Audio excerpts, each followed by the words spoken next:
Dento हलाल, India का वाहिद SLS free toothpaste. लौंग, नीम, इलायची, कलौंजी और कुदरती मिसवाक के अज्जा के साथ दांतों की तमाम बीमारियों के लिए फायदेमंद, हराम अशिया से पाक। डेंटो हलाल। यही नहीं और भी है बहुत कुछ। कलौंजी का सोप, सैफरॉन सोप और नबीर अहमद का पसंदीदा खाना तलवीना।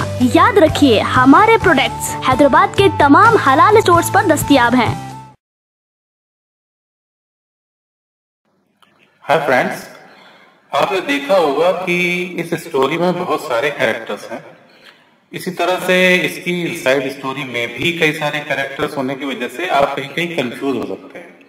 ये सोचते हुए मैंने अपने ब्लॉग में एक पोस्ट तैयार की है जिसमें कि हर कैरेक्टर का स्टोरी नेम और उसका रियल नेम फीचर्ड फोटो के साथ डिस्क्राइब किया हुआ है। उस पोस्ट का लिंक नीचे वीडियो डिस्क्रिप्शन से आप ले सकते हैं।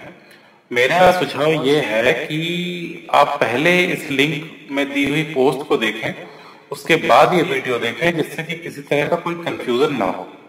Thank you.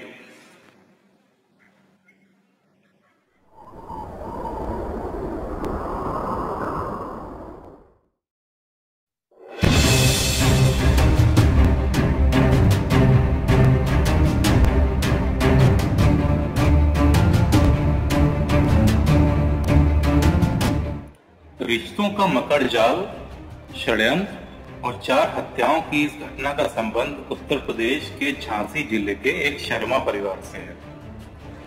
इस बदनसीब परिवार में पहली घटना 2009 में घटी थी, जब परिवार की बड़ी बेटी रानी शर्मा की लाश यहां प्रेम नगर के खड़िया डैम में मिली थी।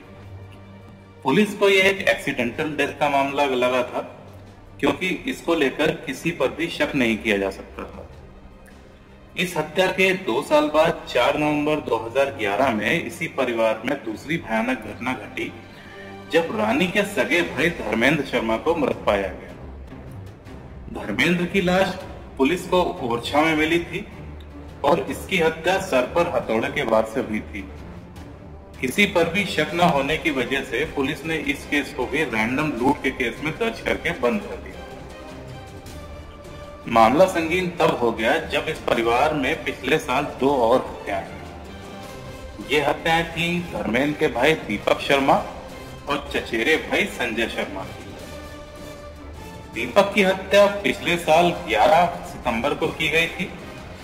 इसकी हत्या भी सर पर हथौड़े के वार से की गई थी और हत्या के बाद शव को हाईवे पर बड़ी माता मंदिर दुर्गापुर गांव के पास फेंक दिया गया।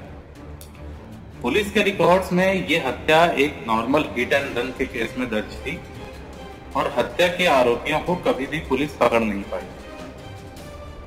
परिवार में चौथी हत्या इस हत्या के कुछ दिन बाद की गई थी और यह हत्या थी धर्मेंद्र दीपक के चचेरे भाई संजय शर्मा की। संजय की हत्या पिछले साल 26 सितंबर को की गई थी और उसकी मौत गला रेतने के बाद सर पर किए गए प्रहारों से हुई। हत्या के बाद शव को पास के एक कुएं में फेंक दिया गया था। 7 साल में एक के बाद एक परिवार के 4 युवा लोगों की हत्या को लेकर परिवार वालों का मानना था कि ये एक अनहोनी है और उनके परिवार के ऊपर बुरा साया है, जिसके चलते परिवार के इतने लोगों की एक के बाद एक मृत्यु होती चली गई। मगर दूसरी तरफ पुलिस को इन हत्याओं का राज अनजान था। पहले तो पुलिस के सामने दीपक और संजय की मृत्यु के रहस्य थे, मगर जब पुलिस को पता चला कि इस परिवार में पहले भी 2 मौतें हो चुकी हैं, तो पुलिस का माथा ठनक गया। उनको लगने लगा कि जरूर इन हत्याओं के पीछे किसी का हाथ है, जो इस परिवार के सभी लोगों को खत्म करके सारा कामकाज और जमीन हथियाना चाहता है। जानकारी इकट्ठा करते हुए पुलिस को पता चला कि संजय अपनी माँ बाप की इकलौती संतान है, जिसके 2 चचेरे भाई और 2 चचेरी बहनें थीं। इन दोनों बहनों की शादी हो चुकी है, जिनमें से एक रानी 2009 में खड़िया डैम में पानी में मृत पाई गई थी। रानी की शादी अनिल पटेरिया से हुई थी और रानी की बहन की शादी राजेंद्र शर्मा से हुई थी। संजय और इसके दोनों चचेरे भाई धर्मेंद्र और दीपक शादीशुदा नहीं थे और धर्मेंद्र और दीपक को शराब की बुरी लत थी।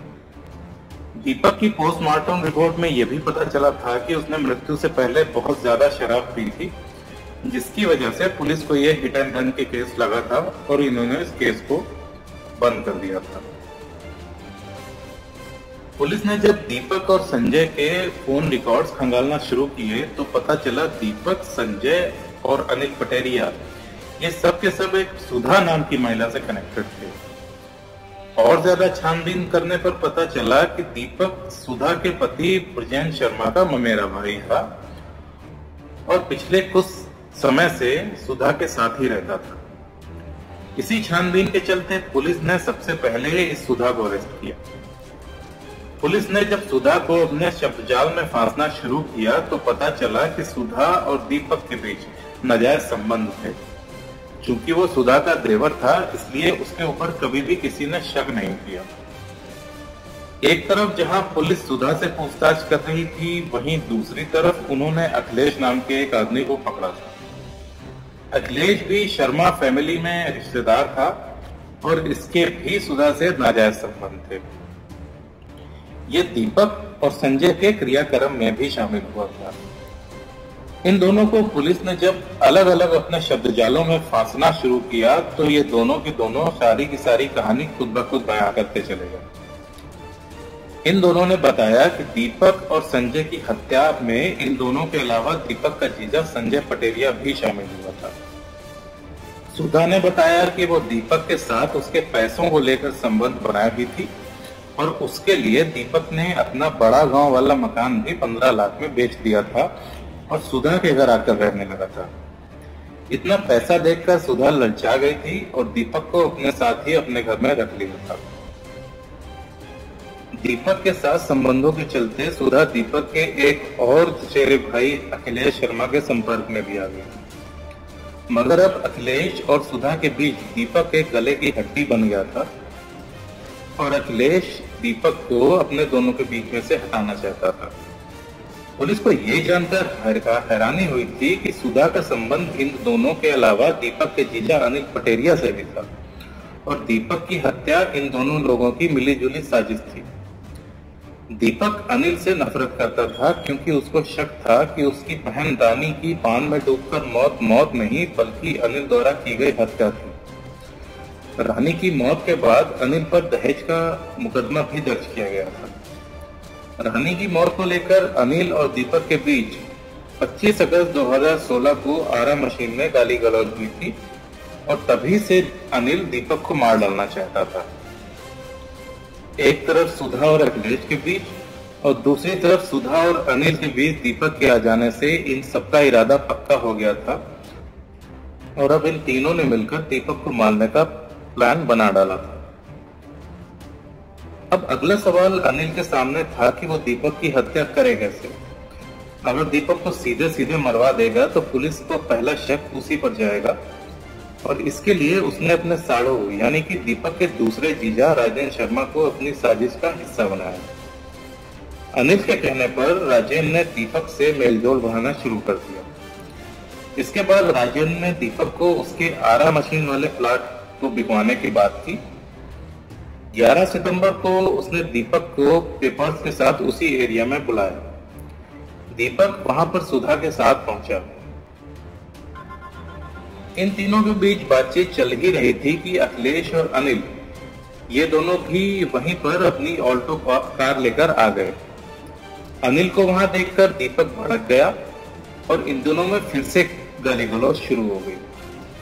माहौल को टेंशन में देखते हुए सुधा ने इन लोगों को शांत कराया और कहीं चलकर खाना खाने की बात की। वहां से ये सब के सब लोग हाईवे की तरफ निकल गए और वहां पर पहुंचते ही अखिलेश ने हथौड़े से दीपक के सर पर वार किया जिससे उसकी मृत्यु हो गई। दीपक की लाश को इन लोगों ने बड़ी माता मंदिर दुर्गापुर गांव के पास फेंक दिया और वहां से भाग गए।